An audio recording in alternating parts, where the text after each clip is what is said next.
Well, good morning. First, I'd like to start this webinar by acknowledgement of First Peoples. We have participants from all around the world at this webinar, so I'd like to begin by acknowledging First Peoples from all our countries and pay respects to them. We honour their wisdom and their stewardship of traditional lands and customs which enrich us all. So welcome to you all. I'm Simon Corden. I'm a Commissioner at the Victorian Essential Services Commission and the Chair of ANZOG's National Regulator Community of Practice. We're up to our 7th webinar now since the lockdown began, and we're delighted with the number of people registering for these, including from jurisdictions we're never able to reach with face-to-face events. Also people in regional areas and people working part-time, so it's been a great success. Even when we are able to get back to live events, the National Regulator Community of Practice will continue running a webinar program because obviously they're meeting a need. So please use the opportunity in the evaluation survey to share your ideas about future topics. It's my very pleasant duty to introduce our speakers today. Many of you will already know the work of Professor Cary Coglianese and his colleagues at the Penn Program and Regulation, so I won't take up too much time reading his stellar CV. I'll just let our moderator person let you see Cary.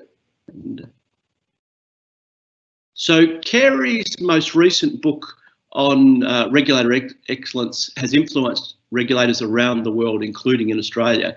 And indeed, our second speaker, Kate Madden, is here to tell us how this framework was adopted in reforming a Victorian regulator of public transport. I'm also going to recommend his work on the perennial question of does regulation kill jobs, which have ruined many dinner parties for you at various times, I'm sure, when you admit what you do for a living. You'll be able to find Cary's slide presentation on the ANZOG Regulators website under resources/regulatory challenges. As a spoiler alert, there's no simple answer to that question. So Cary was the keynote speaker at the 2016 annual ANZOG National Regulator Community of Practice Forum and he spoke on regulator excellence then. And we've had many requests to bring him back down under, but due to the miracles of technology, not to mention Cary's willingness to present a webinar at 7 p.m. on a Monday night, we have the honour of having his presence today. Our second speaker is Kate Madden. You should be able to see Kate now. Kate is currently director. Hi, Simon. Hi, Kate. Good to see you.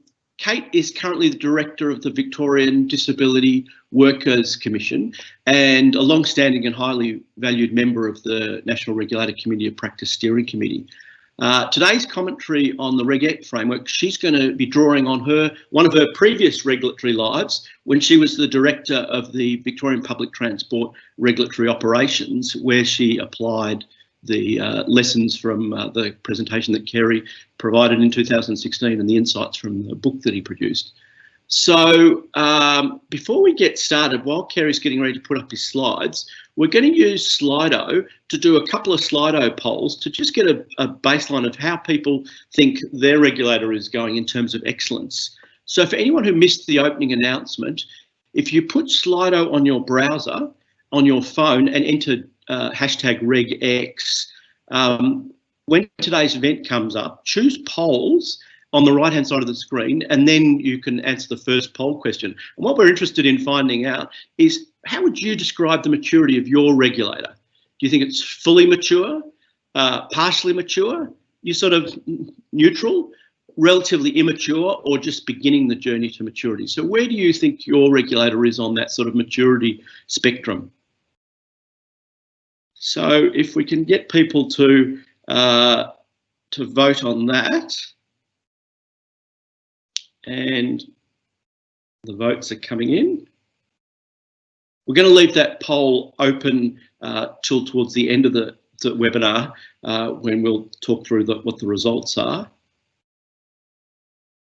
So people keep, I've got about 30 people have responded. 35, 41. Okay, and we're going to do a second poll. So after you've responded that, there's a second poll that will come up, which will ask you about what do you think are the main barriers to achieving regulatory excellence. And this is one where you can choose more than one option. So is it the adequate resources? Is it organisational culture? Is it availability of training? inappropriate or outdated legislation? Is it the leadership of your organisation is holding you back? Is it the risk appetite or regulatory posture? So as I said, we'll keep that poll open during the course of the webinar, and we'll run back to let you hear the results at the end of towards the end of the webinar. So now I'll hand over to Cary, who will run through his presentation. Thank you, Cary. Well, thank you very much, Simon. It's a delight to be with everybody today. I'm going to highlight my slides and be delighted to talk with you today about journey to regulatory excellence. My remarks, I should say, are oriented primarily to those of you who are listening who are regulators, who work for a regulatory organization, but I think they're also of interest to and important for the public, anybody who's interested in regulation. And I think if I had to boil down what I'm going to say in a nutshell, first, regulation is vital and regulatory excellence is hard. Okay, now for those of you who are regulators, you are saying, well, I knew that already. But what I also want to do is suggest that it's maybe even harder than you think, that regulatory excellence is multifaceted, but it's also manageable. What it comes down to ultimately are people. Regulatory excellence is ultimately people excellence. Now, let me just start by highlighting a real truth about regulation and the performance of regulatory systems. And this truth is that when regulation fails, it's highly visible to the public. Water starts coming out of faucets that's dirty. Explosions occur. People can't get their money out of the bank. These are massive regulatory failures that everybody is aware of. But there's an asymmetry about the performance of a regulatory system. The asymmetry is that as much as the regulatory failures are visible, highly visible, regulatory success is much harder to see. What does regulatory success look like? Well, this slide is blank, not because I'm suggesting there isn't regulatory success, but rather because when a regulatory system is successful, people don't notice it. Systems perform the way they're supposed to perform. Airplanes take off that are without crashing. People can go to their banks and take out their money. And little credit goes to the regulator when things are working well. It's just the way things are supposed to be. But massive blame will occur and accrue to the regulator when things don't go well. Now, I do think it is possible to see that regulatory quality really does matter. It's not really as opaque as this. In fact, one way you can see it is by looking at a common area of regulation across different countries, building regulation. And what I have here are story of 3 earthquakes, one in 2015 in Nepal, which resulted in 9,000 deaths and 20,000 injuries and massive property damage. Why? Because the buildings were built before modern regulatory codes for safe construction of buildings and quality construction. Just 2 years later, an earthquake of roughly the same magnitude strikes near Mexico City. Mexico City has modern building codes, only 361 deaths and 6,000 injuries. But Mexico City doesn't have consistent enforcement of those codes. Third earthquake occurs a year later in and near Anchorage, Alaska, in the US. No deaths, no injuries. People are not even fazed by this occurring. One of the biggest pieces of damage is a roof that that actually gave way.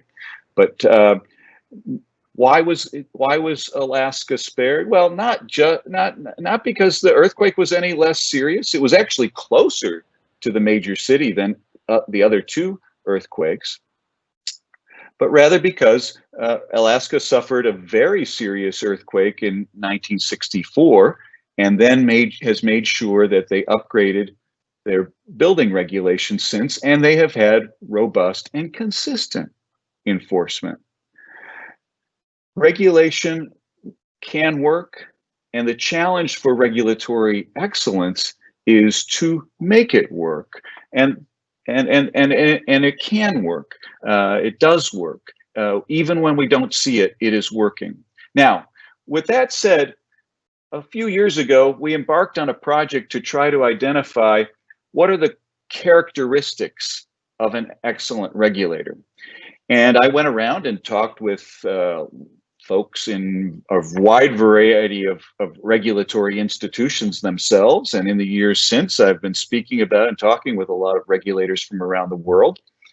I also have spent time talking to those folks who are regulated and those folks in the community who are affected by regulation. And I've asked them, what do you think makes for an excellent regulator? And I will tell you this, that in all of these conversations, I have heard just about every positive adjective, except maybe for physical beauty or smell or something like that, that doesn't apply. But almost any other positive adjective that one could think of applied to a regulator. In fact, a study that a colleague of mine and I did, and we looked around the world at various academic publications, government publications about what makes for a high quality regulator. And then we created this word graph. The larger the word, the more frequently these qualities emerged across all of these reports. And as you can see, even this distillation has a tremendous variety of different adjectives that one could use to describe a regulator. And we found that some of these adjectives people use to describe what they thought, what we think of as sort of the traits of a regulator, their ongoing, consistent qualities. Maybe one might call it their organizational culture. Others use these adjectives to describe the actions that regulators take. And others still use these adjectives to describe the outcomes. And there are three different ways of thinking about what an excellent regulator is. Is a regulator excellent because of what it does, what it is, or what it achieves? And I think the answer in some sense is yes. It's to all of those things. But with so many different adjectives, how can we make some progress in managing regulatory organizations with excellence in mind? Because if one tries to be all things to all people, that won't be an excellent regulator, and it's not even really possible. So to try to distill down and get to the essence of regulatory excellence, I actually asked my team to step back and let's think about excellence in other domains. For example, we asked, what is it that makes for an excellent cellist, like Yo-Yo Ma? Yo-Yo Ma, accomplished, world-class, world-renowned musician. Everybody knows who Yo-Yo Ma is. Well, what makes Yo-Yo Ma excellent? Well, part of it is the same sorts of ways of looking at excellence can apply to a musician. Does this musician have the traits of an excellent musician? Does this musician engage in the actions that an excellent musician takes?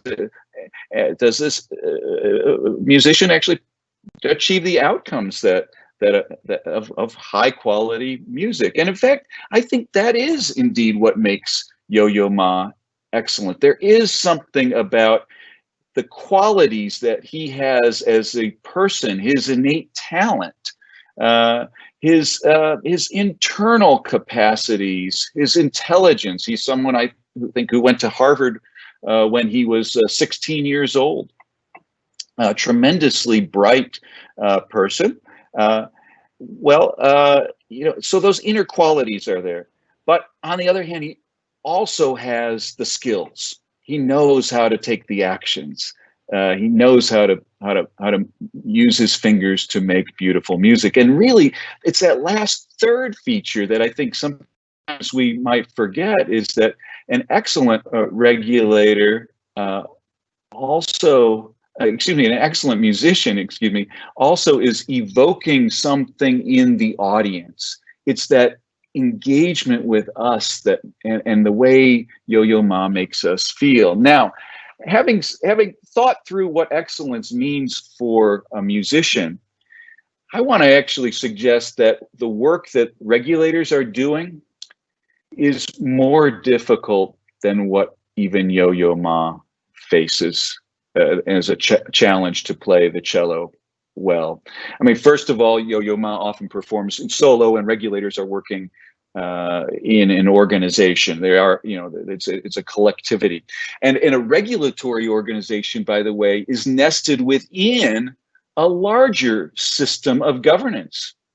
And it may be that, if others within that government are not projecting excellence, it's difficult for the regulator to be excellent. I think that there's something to be said for why our Food and Drug Administration and our Centers for Disease Control took so long to move forward with adequate testing and approval of testing of the coronavirus, in part because they were nested within a larger administration with a president who, for several months starting in January, didn't want to acknowledge that the U.S. could be affected by a viral pandemic. He wanted to just deny it, and that's got to certainly have affected the performance of those regulatory agencies. So that's one thing that makes being a regulator more difficult. The other is that you're operating in a dynamic environment. First of all, it's an environment in which some businesses that are regulated don't want to be regulated, or they want to achieve their business goals anyway without either being caught or maybe by technically complying with the regulation but not achieving the outcome that the regulator is aiming for. So imagine Yo-Yo Ma operating the cello and the cello moving around, trying to escape Yo-Yo Ma's bow. That's sort of what a regulator is facing with business. Plus, the whole climate is changing. Technology is changing. The industry is in flux. Society itself and its expectations are in flux. So it's very difficult to be a regulator, but there is a way of, I think, distilling this down and making some sense of it and moving forward and really getting some focus. And that is through what I call RegX, or the molecule of regulatory excellence. I want to see a regulatory excellence as comprising three main atoms of excellence. Stellar competence, and that's the one that most regulators think of immediately. We've got to do our jobs well. Absolutely. That's part of regulatory excellence. But so too is always acting with the utmost integrity. That is, making sure your organization is firmly committed to advancing public value, to complying with its legal mission, to operating as a responsible actor. And lastly, empathic engagement. A regulator doesn't sit off in a closet and get its work done. Can't stay too socially distant and be an effective regulator. You have to engage. And any good regulator is going to have some level of competence and integrity and engagement, but an excellent regulator has to have these at a highly consistent level. The same way the difference between a good tennis player and an excellent tennis player. An excellent tennis player has consistency, getting that ball over the net on a consistent basis. So that's why the adjectives utmost, stellar, and empathic are all there to remind you that you have to do more. Now, within each of these atoms of excellence, just like any real atom is comprised of electrons and protons and so forth, we have various tenets. And I want to highlight each of these within each of them. Stellar competence, as I said, is I think what most people naturally look to. I'm a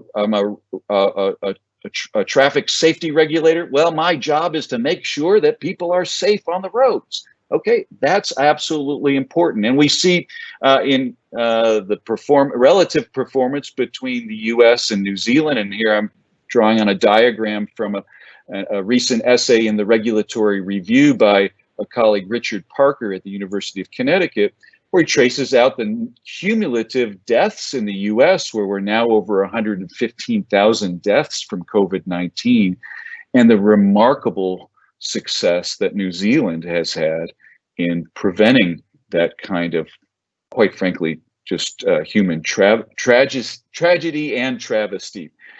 And how did that come about? Through these key tenets: analytic capability, having the data, having testing, instrumental capacity, having the resources, having the ability to communicate effectively. These are all parts of the instrumental capacity that a stellar, competent regulator has. And then, of course, high performance, actually bringing down the cases, making the country coronavirus free. That's stellar competence. Okay, and I think this is the thing that everybody can see quite easily, but also, as I say, integrity matters. We've seen a range of regulatory agencies not being able to get much done. Especially early in the Trump administration, the Environmental Protection Agency was just mired in scandals because of the poor judgment of the EPA administrator, Scott Pruitt, facing 13 federal investigations and ultimately resigning under a cloud of scandals. Well, during that time, the EPA really didn't accomplish much. Now, that may be fine for those in the Trump administration, didn't want it to do much, I suppose, but they did want to change some rules at least. And by and large, Scott Pruitt was completely ineffective at that. And many of the actions that they did take were overturned in the court. EPA usually wins when it goes to court. And during the Trump administration, they've lost time and time again, almost all of their cases. Now, a new EPA administrator is in, who is not under the cloud of ethics scandals, who's more aware of the need to comply with the law, to respect the role, and accomplishing more for at least the agenda that this administration has. Finally, I want to talk about empathic engagement, because I think this is the part of the regulator's task that is often the least immediate. It's not immediate right now to far too many police officers, which are certainly a type of agency, an enforcement agency that we can see in all of our societies. And here in the US, far too many of our police officers think about their jobs in terms of control and not in terms of empathic engagement. Just the other day, even after the outpouring of protest around our country and around the world over the brutal killing of George Floyd, we have another police killing, Rayshard Brooks, a Black American who was drunk, asleep in a car at a Wendy's restaurant in Atlanta, gets killed, shot twice in the back by a police officer. Now, that's not empathic engagement. That's not trying to say, let's get you an Uber and get you home safely. We need to remember that when we don't have empathic engagement, it actually undermines our ability as regulators. I'm reminded of a book written by Bob Kagan and Gene Bardak many years ago called Going by the Book: The Problem of Regulatory Unreasonableness. And one of their main messages was that when regulators are not sufficiently reasonable in their engagement with the public, it creates a backlash and a resistance to the regulator and the regulator's purpose. Clearly, we have that going on in the US with our police force, and we need more empathy too. All right, so these are the qualities, the multifaceted nature of regulatory excellence. How do we get there? Well, the way I think about it is that the regulator is trying to work a causal chain, starting with the regulator as an organization, then moving to the actions that it takes. Those actions are supposed to and should be affecting the behavior of the regulated firms, which then should be leading to the substantive outcomes that we care about, such as reduced accidents, let's say, in chemical facilities. A chemical safety regulator is organizing, takes actions to impose rules and to enforce those rules, to engage and educate, to guide and shape the behavior of chemical companies so that there are fewer accidents. Behavior leads to substantive outcomes. But you know, there's also an important additional set of outcomes, what I call perceptual outcomes. This is the legitimacy, the trust that the public has in the regulator, the faith. This is just as important because if we undermine faith in the system and undermine the legitimacy of the regulator, it's going to be very hard to shape behavior. Regulators rarely can be everywhere all the time. So much compliance is really fundamentally voluntary. You have to protect the legitimacy. Now, how do you do all this? Well, if you look, these two boxes are where it's all at. If you're in a regulatory organization, this is what you can control, your organization and the actions that it takes. And as you can see, there's four parts there to the key parts to regulatory excellence that I think are important to highlight within the organization and within the actions that it takes. So within the organization, the people matter, the mission, the resources, the human capital, the autonomy, the culture have to be committed to regulatory excellence.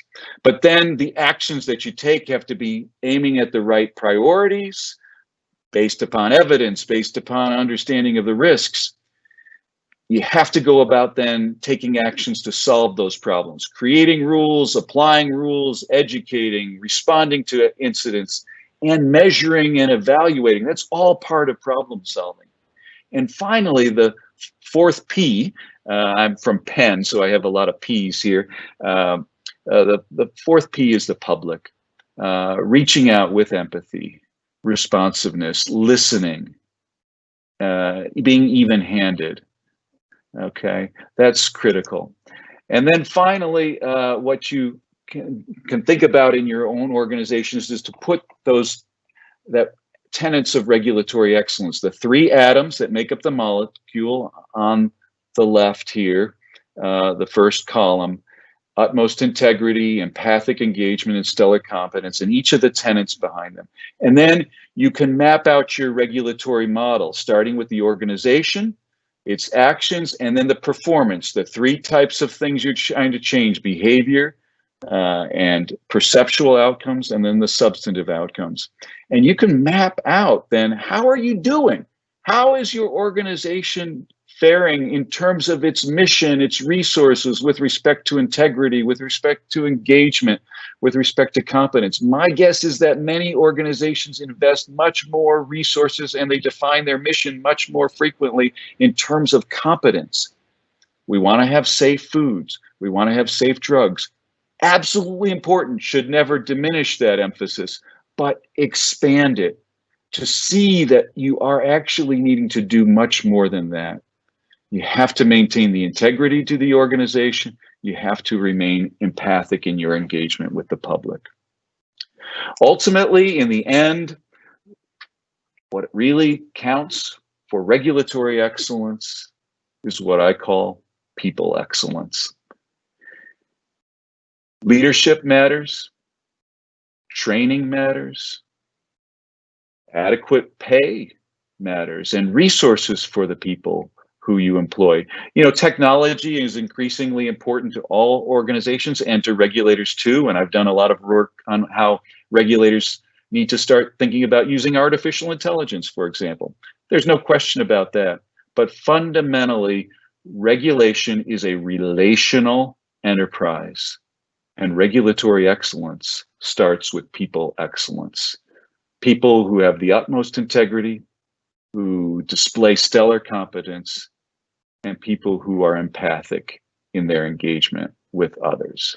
Thank you very much. So over to you, Kate. Thanks, Simon. And thanks, Cary. Today, I'm going to talk about how I used regulatory excellence framework in reforming a Transport Department regulator in Victoria from late 2016. So I'll just talk a little bit about the context for reform first. The Public Transport Regulatory Operations Branch was a department regulator that managed the public transport infringement cycle and also regulated the conduct of authorised officers. At the time, stakeholders had raised significant concerns and there'd been a loss of public confidence about the fairness of some aspects of the public transport infringement system. This had been reflected in investigations and commentary, including from the Public Transport Ombudsman and the Victorian Ombudsman.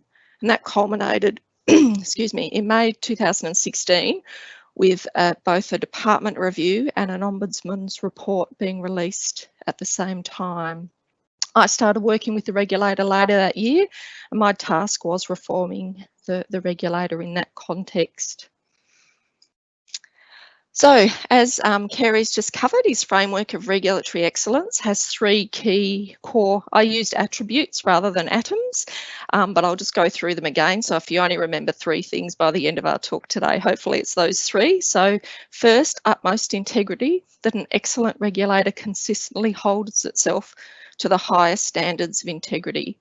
This particularly includes fidelity to the law, and both the laws, the regulators responsible for enforcing, but also other laws that apply to the regulator. Secondly, empathic engagement. An excellent regulator engages empathically with all segments of society when making its decisions and exercising authority. And finally, stellar competence. An excellent regulator demonstrates consistently stellar competence by using its resources to maximise its public value.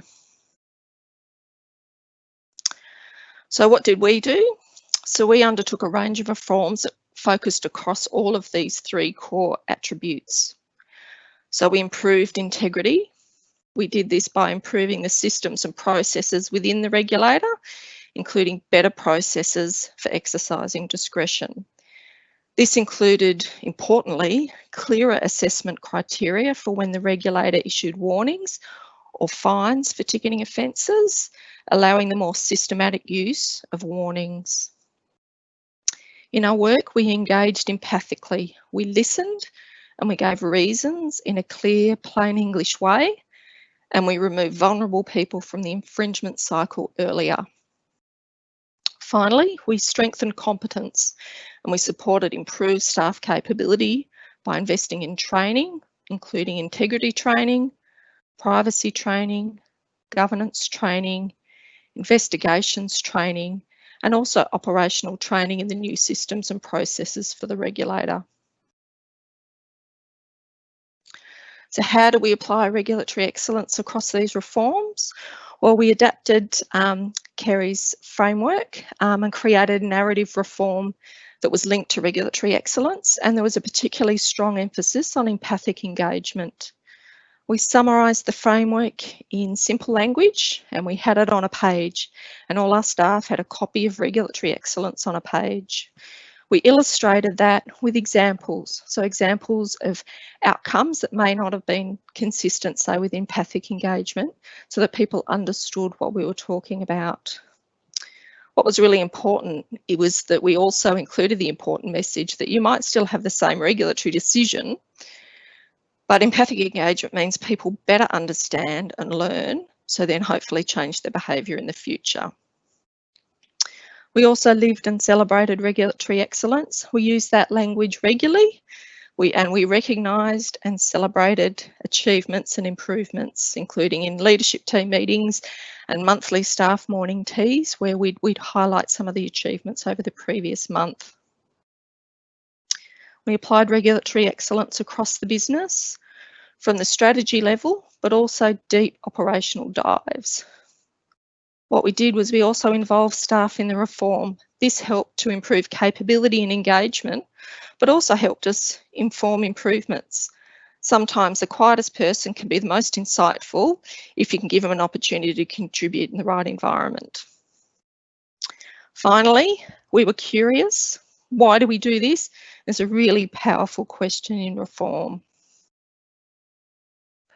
So I'm just going to go through two quick examples of empathic engagement in practice. So this first example, after people receive an infringement notice for a ticketing offence, i.e. you're travelling without a ticket on public transport, many people seek to have that decision reviewed.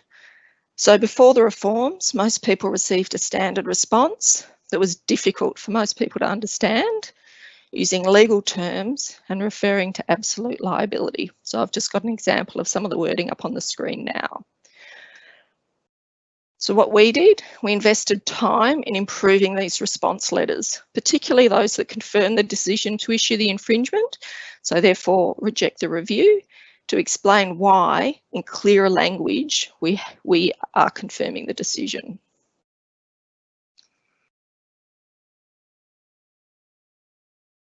So the second example, our focus was on vulnerable people with special circumstances.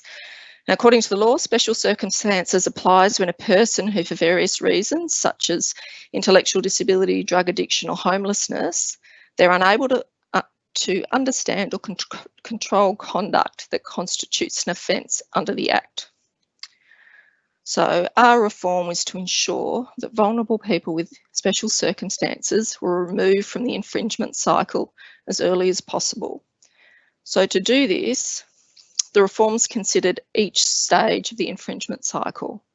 So first, authorised officers were educated that they shouldn't report a person who has special circumstances. Sometimes authorised officers weren't sure, and so what we did was we added a new box onto their report form that was the maybe special circumstances form. So if they thought this person may have special circumstances but they weren't sure, they'd tick that box. Then when the reports came into the regulator to process, if we received a report that had that box ticked, before we issued an infringement notice, we wrote to the person asking if they had special circumstances, and if so, we told them who could help them, like a local community legal centre, and how to provide evidence so that an infringement would not be issued. If they provided that evidence, we never issued an infringement notice to that person. What we also did was later through the cycle, we spent more effort on assessing the evidence at the internal review stage of whether there were special circumstances, and also before going to court through the prosecution stage. The outcome of all of that was there were less people with special circumstances in the infringement cycle, which I frame this as empathic engagement, but it really covers all three of the attributes of regulatory excellence. Utmost integrity, fidelity to the law. The law says these people shouldn't be in the cycle in the first place.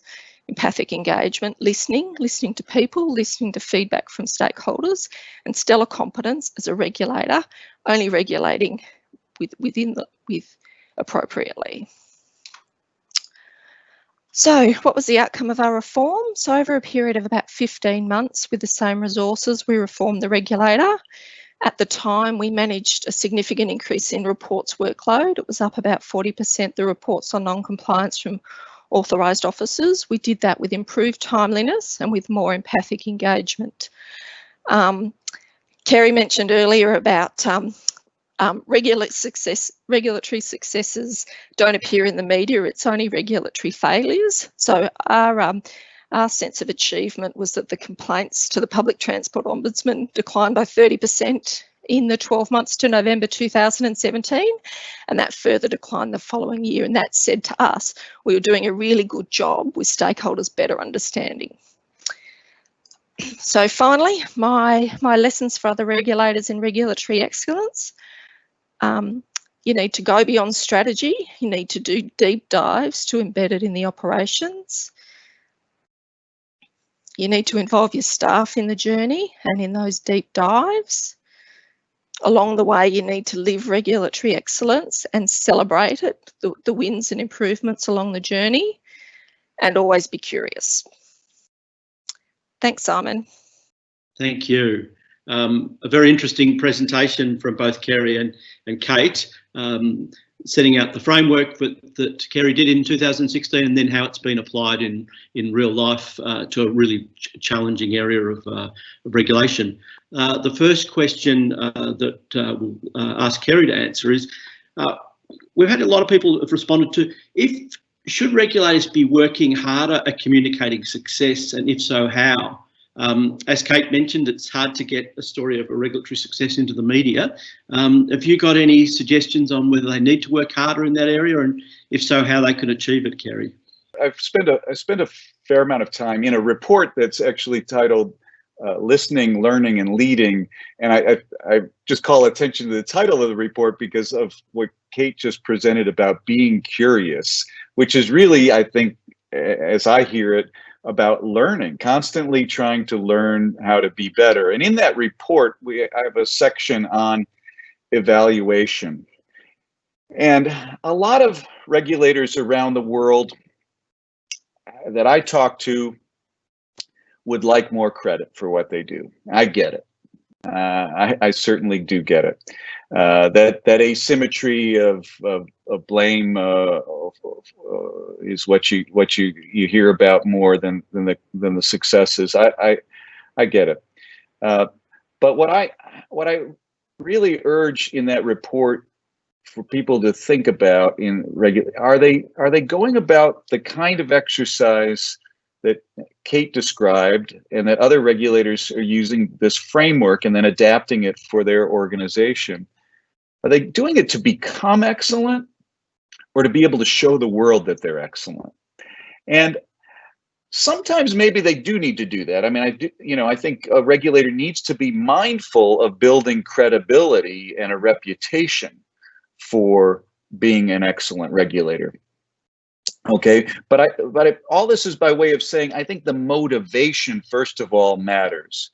Is the motivation behind the question more of a self-interested, we're just not getting as much credit as we deserve? Or is it, wait a minute, we want to be strategic and we think that if we can get more good news stories out about our regulator, that we can be more effective? I'll give you a concrete example from the States just in the last couple of weeks. A police department that's gotten a lot of favorable press is across the river from Philadelphia in Camden, New Jersey. Camden, New Jersey had for many, many years been thought of as the murder capital of the United States, very high crime rate, and lots of tensions between the police and the community. In the last couple of weeks, while other departments are seeing the failures when police are killing innocent black men, when they're killing or attacking protesters with force, the Camden Police Department got press for marching with the protesters because they didn't want and to support abusive policing practices either. So they joined in. They not only just took a knee symbolically for a few moments, but they marched along, arm in arm. There's sexual photos, and that's the kind of empathic engagement that not only celebrates a success, but it sends a message. So think about building success stories as part of an overall strategy that you can shape those perceptual outcomes. But you can do that just as much by, actually achieving success, that stellar competence and that utmost integrity. Because I tell you, quite frankly, if you don't pay attention to utmost integrity, you can go from being thought of and celebrated as an excellent regulator to one person in the organization bringing down the reputation and getting a lot of the news for some financial improprieties or other kinds of ethical shortcuts. So it's a difficult situation. Yes, try to find successes, celebrate successes. I think what I heard in Kate's presentation is you're celebrating successes internally too. And that's, if you're not doing that, that's easy to do, and you can start that right away. Getting that external publicity going to be a little bit harder, but do it for the right reasons. Fantastic. So one of the other questions we've had, which is the most popular one, will there be copies of the slides available after this? So Kate and Cary's slides, we'll be putting them up on the ANZOG website shortly, so they'll be available, as will the YouTube video, within 2 weeks. As promised, we're going to take a quick break before we cut back to take some more questions. A quick break in the proceedings, because we know some people need to get away after about 45 minutes. So we should have up on the screen the calendar of future events, just to let you remind you that on the 30th of June, we've got another webinar on what would culturally responsive regulation of Aboriginal organisations look like, which I think is a particularly timely session that will be running on the 30th of June. And the 2 weeks after that, Inside Out, the pros and cons of independent versus departmental regulator, does it matter? We'll have Graham Samuel and Peter Shergold addressing that really important and interesting issue. So we've got 2 more scheduled at the moment, and there'll be more to come after that. Now we'll just have a quick look, for those of you who can stay on, we'll have a quick look at the poll results before we cut back to some additional questions. And I think Mark's going to be able to put the poll results up for us.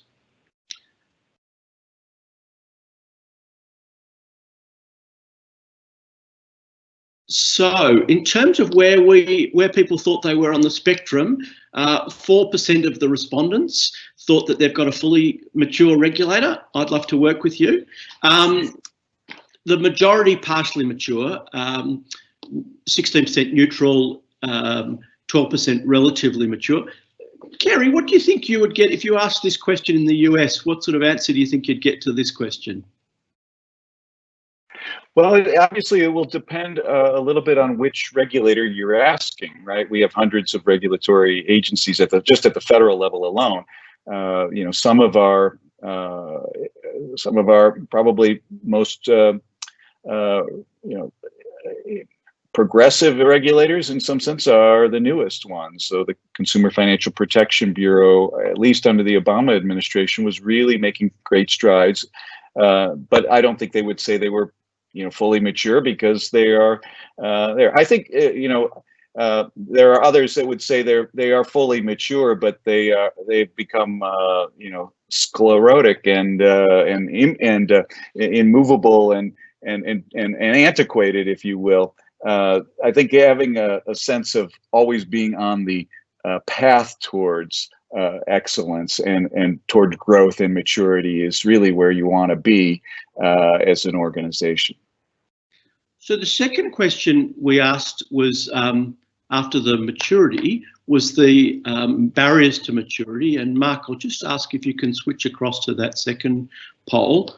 So organisational culture, by far the largest one there, after risk appetite, leadership, adequate resources, inappropriate and outdated legislation, and availability of training. So culture seems to be the critical one there. Kate, did you have any comment on that? I'd probably agree that culture is hard and changing culture is hard, but it is really fundamentally important. So I think for us in reforming some of the systems and processes by engaging with staff to explain the why and work out the how was really important in turning that culture around. That's interesting from your perspective. You mentioned, I think you highlighted in your presentation, that you achieved the change you did without additional resources. So it was really about changing how you used your existing capacity and capability rather than bringing in a whole lot of additional resources, which is obviously difficult at any time and is likely to be increasingly difficult coming out of the pandemic. Simon, could I just interrupt for one moment on the organizational culture to just plug and let your audience know about a website we have called bestinclassregulator.org, and we have a paper specifically on organizational culture for regulators that might be useful to people. And I think there's a real connection between that leadership answer and the organizational culture answer. You're not going to really change organizational culture unless you have the leadership in place committed to changing the culture. Even at that, it's going to be difficult. Okay, well, that's interesting. That's again, do you just want to repeat the source to look to? So www.bestinclassregulator.org, and that's all one word, bestinclassregulator.org. And the final report from a regulatory excellence project that we conducted for a Canadian provincial regulator is there, but also a host of research papers, some that will be coming out in a forthcoming book. In fact, this one on organizational culture will be out in a forthcoming book of mine called The Regulator's Handbook.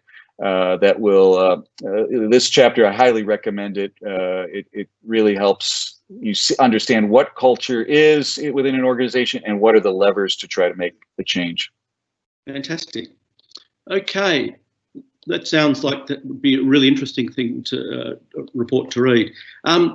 Another question we've got here is, to what extent is the culture of the industry influencing the ability to achieve regulatory excellence? I might hand that to you, Cary, because you've looked across lots of different regulators and different industries. Well, this is the thing about regulation, and one of the other reasons why it's harder than anything that Yo-Yo Ma ever tries to achieve, and not to at all diminish the extraordinary talent and excellence of Yo-Yo Ma, but the success of a regulator is dependent upon the regulated community.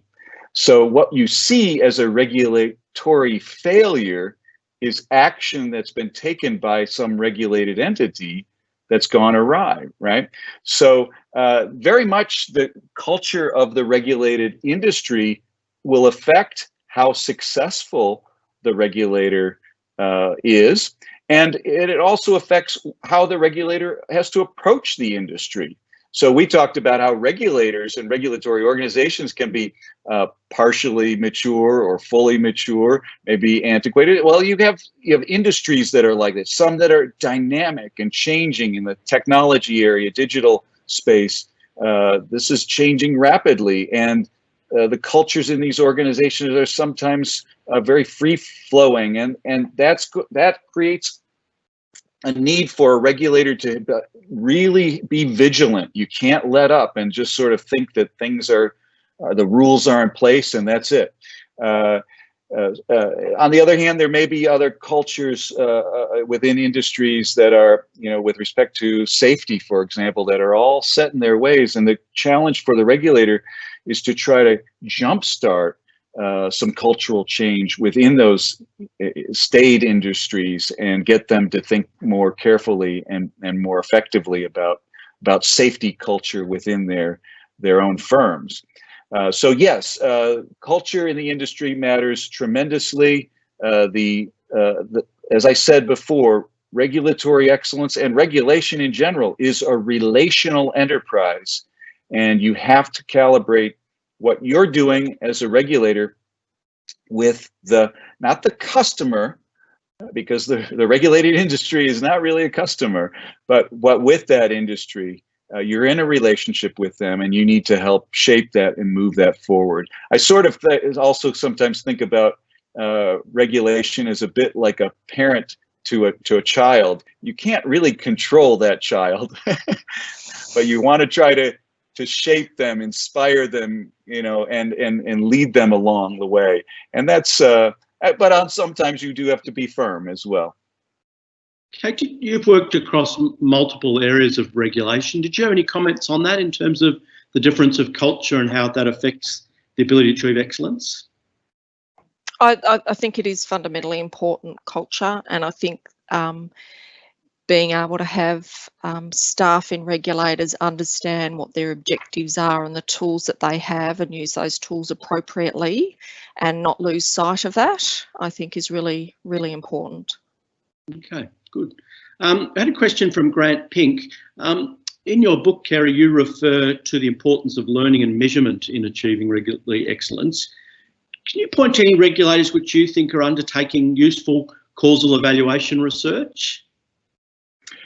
Sure. Well, you know, I think there's certainly causal evaluation research that is in any regulatory agency that's dealing with product approvals. So, for example, I'm in the U.S., the Food and Drug Administration, right? But I think the question probably is more toward the lines of, well, how about the causal relationship between what the regulator's doing, the rules, and the outcomes? And yes, I mean, I do think there is good research in some regulatory agencies in that regard. I mean, in the U.S., I think the leading federal agency in this regard is our auto safety regulator, the National Highway Traffic Safety Administration. Now, the reason I think they've been effective at doing causal evaluation research and identifying which regulations are actually contributing to safe outcomes and which might be contributing to harm, as we found, for example, that airbags initially were designed in a crude way, and actually when they deployed, they were actually killing people, especially shorter people, women, children, because the crash test dummies initially were designed to be the size of the average male. But that's changed. We've reformed partly because of this attentiveness to causation. But the thing about the federal auto safety regulators is they have a large database. They're drawing in from automobile accidents from around the country. And not every regulator has the ability to tap into, for doing statistical analysis, that kind of large data set, especially regulators that are dealing with, say, low frequency but high consequence events, whether it's a bank failure or a nuclear reactor meltdown or a chemical facility explosion. In those cases, I think the regulators could do well to try to identify proxies or precursors and get data on those. In the aviation safety space in the US, we've created a near-miss database that has anonymous reporting by employees when they see an accident that could have happened, was close to happening, where they see violations of safety protocols and regulations. They can report that anonymously, and it creates a larger data set then. Fortunately, we don't have a lot of airplane crashes, right? But we do have, unfortunately, a lot of near misses that can be aggregated then and used for statistical analysis and causal research. Okay, great. So just on 10 o'clock, thanks again to Cary for joining us from the US, and to Kate for joining us from Hampton, I believe. And all stay safe, and we look forward to your participation in the next webinar. Thank you very much.